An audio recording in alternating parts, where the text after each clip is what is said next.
we've just worked this year. In many ways, we're behind the curve. We're working to get modernized, but we've put in a major project this year to start monitoring our IOMT devices more closely and segment them appropriately.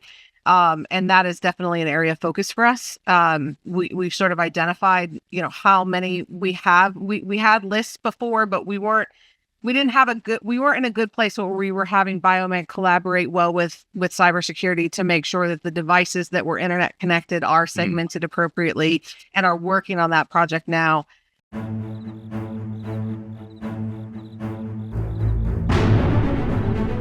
Welcome to the Risk Never Sleeps podcast, in which we learn about the people that are on the front lines delivering patient care and protecting patient safety. I'm Ed Gaudette, the host of the program, and today I am pleased to be joined by Sara Coverstone, the CISO, right? Oh, I'm going to screw that. Chief Compliance and Information Security Officer, a much bigger role, for Northern Arizona Healthcare. Yes, thank you very much. All right. Welcome, Sara. So let's start off by sharing a little bit about your current organization and your role with listeners. Yeah, so I work for Northern Arizona Healthcare. It's located in Flagstaff, Arizona. We have a hospital in Flagstaff and a hospital in Cottonwood, Arizona, and freestanding emergency room in Sedona. Very popular location, Sedona, with all the tourism. In Flagstaff. We're the only level 1 trauma center north of Phoenix. So we cover quite a wide variety, get a lot of tourism traffic for the Grand Canyon and things that happen there. So have a lot of coverage in the northern part of the state here. And my role here is, you mentioned Chief Compliance and Information Security Officer. So my job is the executive responsible for compliance, audit, privacy, cybersecurity, and data governance. For the organization. So I cover a wide variety of topics, mostly because I have a phenomenal team of people behind me who are actually doing all of the hard work. And so that's my role here. That's an interesting combination, Chief Compliance Officer and Information Security Officer. You don't often see that. Why do you think, why do you think that combination works really well, given the state of the state these days? Yeah. So we found here, so I've been with the organization for the last 4 years, and we found that our cybersecurity function was somewhat getting a little bit buried in the operations of IT. As is, I think, commonly the case. Not that anyone intends to do that, but there's just so much work in IT, and cybersecurity sometimes gets a little bit deprioritized in the grand scheme of all the work that needs to happen. And so we had an organizational opportunity to split some things up and decided, let's move cybersecurity with me and keep the rest of IT with our CIO. And that has worked spectacularly well for us. So the reason it works so well for us is that a lot of the cybersecurity function is less focused on day-to-day operations like the rest of IT is, and it's more focused on risk mitigation. And with compliance and privacy and audit that I already had, that's already definitely a risk mitigation function for the organization. So adding cyber as an additional risk mitigation function was really a good alignment for us. So I'm not saying it's the perfect alignment that works well, that would work, in every place, in every location. Like, everyone has to do their own analysis of where they are. But for us, it works really well. Whereas I report directly to the CEO, and so I can make sure cyber risks are prioritized just as much as we prioritize all of the other risks in my area. And IT can make sure that through the CIO that their operations are prioritized accordingly. And so it's worked really well. I partner very closely with the CIO. We do a lot of co-projects. So we just keep that close alignment. And my cyber division leadership collaborates closely with IT leadership, and we share all sorts of call coverage and things like that. So we are working hand in glove still, but it's helpful for us to have that sort of that dual access to the CEO and dual level prioritization. So it's working really well. I love that. I love that combination because, as you said, cyber risk is business risk. And if you can't translate it at a level the business understands and appreciates, it's really hard to make progress. Right. Right. Definitely. Yes, it definitely is. Yeah. What are some of the things that you did when you started to make the transition and combine the two, even from just the reporting or the language you might have used between groups? Like, what were some of the things that you could share with others that may be thinking about the combination of those two functions? Yeah, so one of the things that became really important is in how we report to the board. So the board was not receiving a very robust or regular cadence of cybersecurity reports, and yet they were very interested in receiving that Hmm. information. And so we certainly work to improve that, and now we have quarterly reporting cadence to the board. It actually reports to the board audit committee, which is the same place the compliance and audit function reports. So it works well together because the board audit committee is again addressing those organizational level risks. Right. So that has worked well. And then really just in working with the executive team to understand, well, I'll use a borrowed phrase that we're pushing through the Health Sector Coordinating Council. Cyber safety is patient safety, right? And so helping really emphasize the more diligence we have on this from everyone, the better likelihood we have at either preventing attacks when possible and or being resilient to come back from attacks as quickly as possible. And the importance that we can share with people about the risk with cyber is not just a general risk of, don't click or we're gonna not be able to use your computer, but Right. don't click because it could impact your ability to deliver safe and effective care to patients. And so really making that connection to people and emphasizing cyber safety is patient safety has allowed us to really make that connection for people and help people understand how important that day-to-day diligence is when they're interacting with things. And I love that. Change the way people think about the future state or the potential future state if we do the wrong thing, Yes. which can cause not just data loss, but Right. actual stop services altogether and divert Right. ambulances and Right. And we're in a really tough spot. So we're in a relatively rural area of the state. There is no place to divert that's not closer than 2.5 hours, 3 hours away down to Phoenix. oh So wow. Oh, our wow. two hospitals are the only primary, medical centers. We have some critical access and other things that exist up in the northern, but Yeah. primary diversion centers, like you're talking about 2.5 hours away. So it's really not a good place to have a cyber attack because there's no Yeah, place to directly send patients short of your ambulance routes and your air ambulance and that sort of thing. But yeah, it would be a whole thing to have. No, to this is divert. great. Yeah, no, it's really, Yeah. and I suspect also you're probably elevating the conversation around clinical continuity and business resilience as well. Yes, we are. I wouldn't say we've arrived by any stretch of the imagination, but we do have we have an active system-wide project now to work on not only the technical side, which I'm in charge of in terms of resiliency, but the clinical facing side too, to make sure our downtime procedures are kept up to date, to make sure that people understand what happens in the event of a downtime. And then we also have active projects we're kicking off for this next fiscal year where we're working on some improvements to our aging infrastructure to again try and keep us up to date and be able to be resilient. So Yeah, there's a lot of work happening for sure. yeah, that's good. But work is good, generally speaking. Yes, yes. So tell me about the medical devices. Like, is Biomed managing security? Sometimes it's often, it's split. Is it under your organization or? So Biomed for us reports up through IT still, and we have a close collaboration with them on the IOMT front. We've just worked this year. In many ways, we're behind the curve. We're working to get modernized, but we've put in a major project this year to start monitoring our IOMT devices more closely and segment Nice. them appropriately. And that is definitely an area of focus for us. We've sort of identified, how many we have. We had lists before, but we weren't in a good place where we were having Biomed collaborate well with cybersecurity to make sure that the devices that were internet connected are segmented appropriately, and are working on that project now.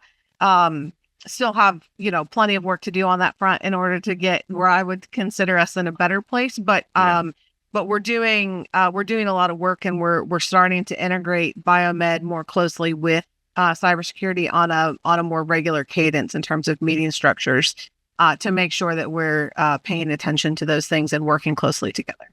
Got it. So you've covered a lot of ground, obviously, that's going to keep you up at night over the next couple of Yes. years. Yes. Anything else? Anything else you'd like to share in terms of initiatives, strategic or otherwise, over the next 24 months? I feel like we have so many initiatives. It's almost like, what are we not trying to do? The organization is in the middle of an ERP conversion. And so as part of that, we are also in the middle of an IAM conversion. We have historically had more of a homegrown solution where our talented IT folks have built scripts to help assign access and different roles. But we're going to implement a full-fledged IAM program, and we've hired a manager and analysts to sort of focus on that. We really want to, so first is getting that off the ground. Second is then looking into non-human identities and trying to figure out how to also manage that from an IAM perspective.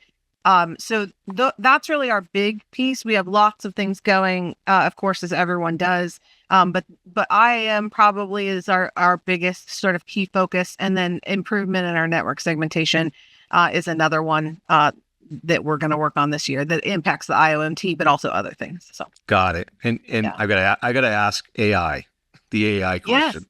Yes. No, it's great. It's the topic everyone wants to talk about. That's right. It's half the conference sessions are all on AI.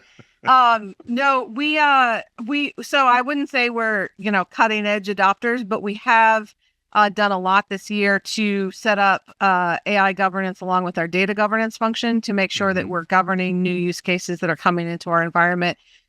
For the first time this year, we launched a generative AI system for folks to be able to use. We have to be particularly careful with that in healthcare because we don't want PHI to accidentally go out into AI models. And so we're using a vendor that allows us to put that through a filter so people can still access ChatGPT and Perplexity and other models that are out there to produce content, but through a filter so that it takes out all proprietary and protected information before it goes to any models. So that's been wildly successful for our people because historically we had not that we, I'm sure just as everyone is, there's leakage, people using it on their phones and whatnot. But we had blocked all known sites because it's to the best of our ability to keep that linkage from happening as best we could. But now we've actually offered a sanctioned opportunity for people to be able to use that. And that's more for our non-clinical folks, the back office type departments. We also have a ton happening in the clinical space. We're an Oracle Health shop from an EMR perspective. So we've got new things coming down the pike in terms of ambient listening and all sorts of different things on the AI space. We've got some stroke AI that helps with diagnosing different types of strokes, different things happening in the radiology function. So yeah, there's a lot coming, but what we've been focusing on is making sure everything in the organization gets filtered through a singular intake so that we can catch and have conversations and dialogue before we implement on what AI mitigation and governance we need to put around things. We have a unique situation. I'm sure it's not totally unique, but in the state of Arizona has some state level requirements that prevent how AI is used in terms of interacting with PHI. And so we have to be very careful that we analyze all of those things because not every vendor knows that state requirement exists for us. And so we have to educate vendors and we have to make sure that we're aligning the tool in collaboration and in compliance with those rules. So there's a lot of pieces to check off.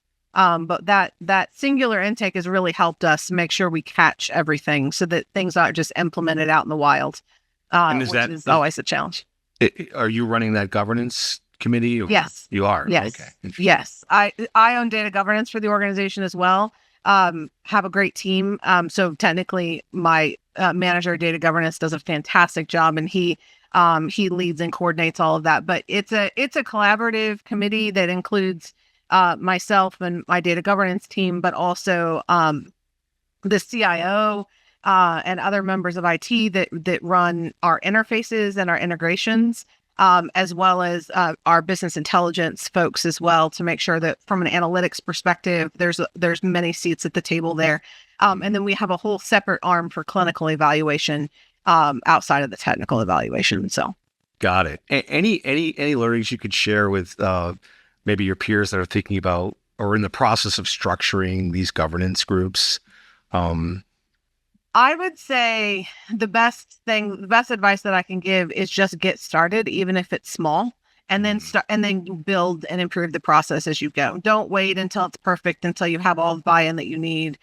Start where you can and start tackling the things that you can, and build those relationships, depending on what the role is. If you're in cybersecurity, build the relationship with IT and analytics to make sure, and operational leadership, right, needs buy-in to make sure that they send things your direction, and so that there isn't shadow IT, so to speak, where things get sort of implemented without anyone knowing.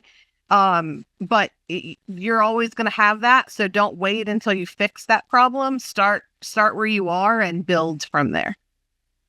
Excellent. So let's move on to you, a little bit about your origin story. How did you get into healthcare?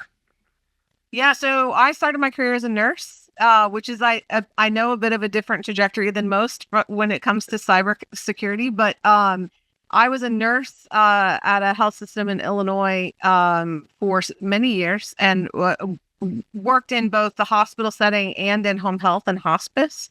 And then switched over to corporate compliance, which is also not a natural transition for everyone.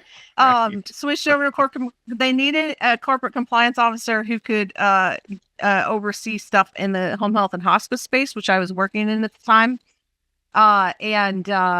So from there, built and changed and developed roles, and then ended up jumping over here to Northern Arizona Healthcare as their chief compliance and privacy officer. And then, because I had a close connection, especially from the privacy space, there was a natural fit to add on security when the time was right here. And so sort of been, I wouldn't say a normal course for people, but certainly been a wonderful and crazy ride for me.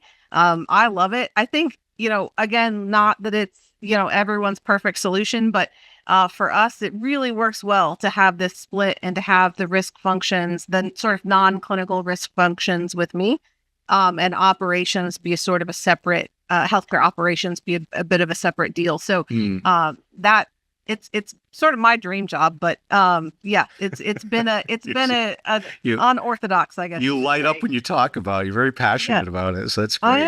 I am. Yeah. Yes. No, I love that path. What empathy too at the patient level, right? To bring that in to these other functions where it may not exist. Yeah, it really, it does help me resonate with frontline staff and understand, certainly from a corporate compliance function, I've done a lot of investigations. Corporate compliance is often the internal affairs of the organization, right? And sometimes that can be a difficult role, and sometimes it's very exciting, and always it's very energizing no matter what. But learning not only the bedside connection to the patient and how important is everything that we do connected back to the patient. Like we don't exist. There's no reason for us to exist if it's not to sort of protect the patient at some level or another, whether it's keeping systems alive so that care can be delivered, or whether it's protecting patient information from a privacy or security perspective. Either way, the only reason we exist is to make sure patients have what they need.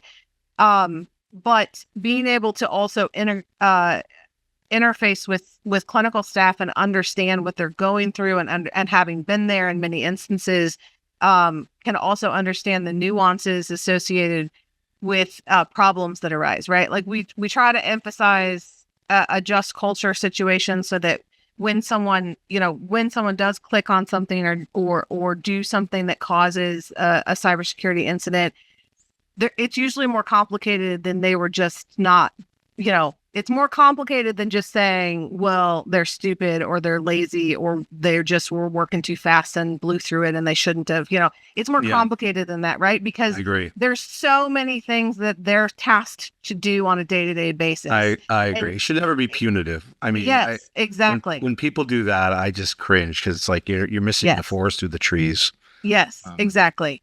there's almost always, and obviously there are exceptions, but the vast majority of mistakes are situation and organizational fault as well as individual culpability, right? Like Yeah. there's almost always a mixed bag there.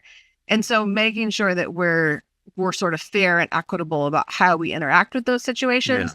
And also point out, look, I'd much rather you tell me that you clicked on that link so that we can deal with it than to not know and come up with issues later because the link was clicked and we just didn't know enough early enough to mitigate it Yeah. fast enough. Yeah. Yeah. So tell me, like we want to know, and it will not be a punishment type situation because we can respond so much faster if we know that it happened Yeah. Yeah. than if it's hidden. So That's right. yeah, And it may be different if someone's snooping, you have a celebrity in your hospital and someone's absolutely, snooping on the data, right? That's a different scenario. That's a little more absolutely. premeditated, if you will. Yes, yes, yes, absolutely. And we deal with those as they should be dealt with. And Yes. but for those situations which are not sort of maliciously intentional, Mhm. we want to make sure that we're having more of a team approach to Yeah. it as opposed Yeah. to Well, and plus, it goes in the keeping with the shared mission too of yeah, healthcare, as you said earlier, right? We're all at some point we're all patients, right, or our loved ones are patients, and so right, we want an environment that patient safety is protected and patient yes, care is, we're focused on the patient and the care of the patient and the yes, outcomes, yeah, absolutely, yeah, versus something else. That's really good. So, yeah. if you're not in your role, Mhm. what are you most passionate about? What would you be doing if you weren't doing this?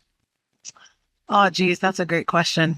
I feel like I work enough that hours as everyone does that I'm not sure if I have a good answer for Do you. you have any But hobbies? Any hobbies? well, so currently doing a lot with hiking preparation. So Oh. my husband is hiking the Colorado Trail, and I've been Whoa. assisting by doing all the dehydration for meals. So like I've been getting into this whole new world of dehydrating food and That's figuring out how to cool. create meals around that are Yeah. as nutritious as possible and as calorie dense as possible for him.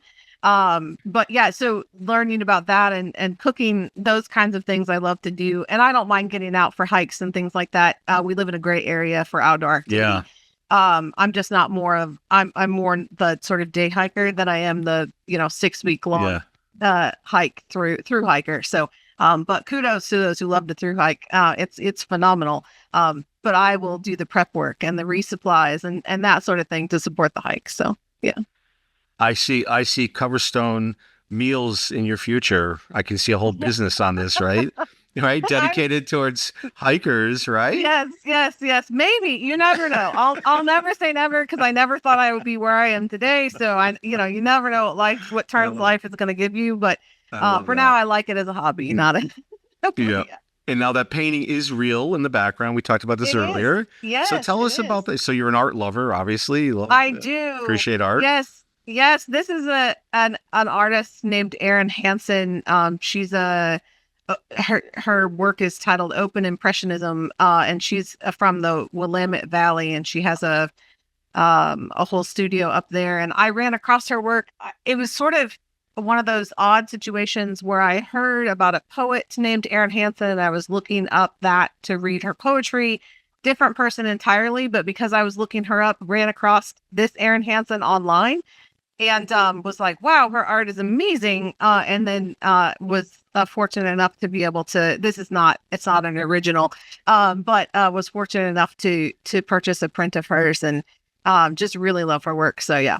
I do too. And everyone that knows me watching this right now is wondering, how is he able to restrain himself when she said poetry? So I don't, are you a lover of poetry? Do you write I, poetry? no, I am Okay. not. Appreciate more Okay. than I would. Yeah, I'm definitely not talented in that respect. That's what I would be doing if I wasn't doing this job. Okay. I'm actually published. I was published in JAMA of all places recently. Oh, that's amazing. Yeah, so I'm glad you have time for poetry. It's a Yes. wonderful part of Yes. life. It Um, is. It yeah, is. that's okay. So you could go back in time. You see your 20-year-old self. What would you tell her? Mm. Be happy and grateful for where you are and always open to new opportunities, even if you'd never thought of it before. I think that's one of the things that that has held me in good stead over the years is not necessarily, I mean, there's always times in your career where things are frustrating and you know, you're ready for something different or whatever. But generally speaking, trying to find fulfillment with wherever you are and then just remaining open to new opportunities, that has held me in good stead. And I would say is good quality advice. Awesome. Did you know that when you were 20? No. Oh, you did? Okay. So you learned it over time. If I could tell my 20-year-old self that, I would tell my 20-year-old self that. I love But that. No. But Yeah, no. because some people reply in the affirmative, like, oh, I would just remind myself at 20 to keep doing those things. And others would say, Yeah. yeah, no, that's good. That's good. Yeah. So if you like music, you into music? I do like music. Okay, good. So here's the next question. You're on a desert island. You could bring 5 records with you, 5 albums. What would they be? Of course, there's a vinyl record player there, so you can play them as well. So, Yeah. Well, good. The that'd be important, I guess. You can see the pictures of the album, but it's not quite as. I probably Etta James at last. nice. Would Love be that. one. Bob Dylan. My husband is a huge Bob Dylan fan, and I've grown to love him over the years. I would say Highway 61 Revisited. Nice. Most people will say Dylan, but can't name a record. So I appreciate you. Well, I appreciate your education over the 20 plus years that we've been married. He has. Did you see made A Complete sure- Unknown, the movie? I did, and I enjoyed it. I thought it So was good. So I'm good. not as much of a historian, so as I understand it from my husband, there could have been some loosey goosiness with the a little timeline, bit. but A little but liberty. artistic, that's So good. their license. Yeah, Yeah. I thought it was great. Geez, I don't know if I can come up with 3. I'm really into the new Hozier album at the moment. I don't know if Hozier's that'll great. last. Yeah. But the long and amazing number of songs on that album. So yeah, I'll just give you 3. Underrated. Hozier's underrated. Yes, I Yeah. agree. I Yeah. agree. Yeah. Did you see him on Saturday Night Live perform? Or I did. yeah, I did. Yes. Yes. True artist. True Yes, artist. absolutely. So good. Absolutely. Kind of reminded me of Bowie. You ever see any of the early David Bowie performances? Yes. He does? Yes. So Yes. good. All right. So this is the Risk Never Sleeps podcast. So I'll have to ask you this question. What's the riskiest thing you've ever done? Well, probably fly in a small airplane, Oh. like a 2-seater single engine prop. Oh. So you took lessons.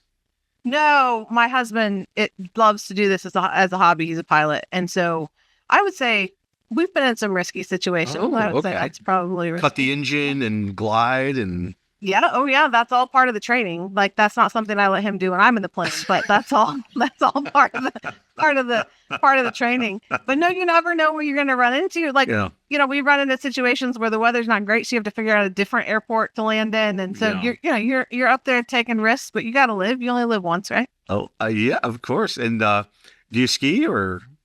I do not ski. Oh. I'm not much of a skier. My husband, again, he's the adventurous one. But he just broke his ankle skiing, so Oh, he's done. it did not sweeten Wow. the deal for me. And he's going to still do that hike? Oh, boy. He is. He Wow. has like worked hard on that recovery. It happened about 12 weeks ago, and he's just rehab central at our house. And It's so hard the older you get to rehab. Oh. Oh, I know. I know. All right. Last question. If you're teaching a school of soon to be graduates and they want to get into healthcare and or IT or cyber, what advice would you give them? I think same advice as I gave before, but added to, I would say don't hesitate to try new things and to do something. If it sounds interesting, don't worry about whether or not you meet the qualifications for it. Go for it. Don't wait until you have all the right number of certifications and all the right number of degrees. Like if it interests you, you can learn it and you can do it. So go for the opportunity that's in front of you. And then just don't be afraid of making mistakes. When you make mistakes, just be upfront about it. Like work through it. Like everything can be worked through. So yeah, but yeah, taking those opportunities and being open to things and not sort of worrying that you don't have the right creds. It doesn't matter. Go for it. Awesome. Awesome advice. We'll end there. Sara, thank you so much for your time today. This is Ed Gaudette from the Risk Never Sleeps podcast. If you're on the front lines, delivering patient care and protecting patient safety, remember to stay vigilant because risk never sleeps.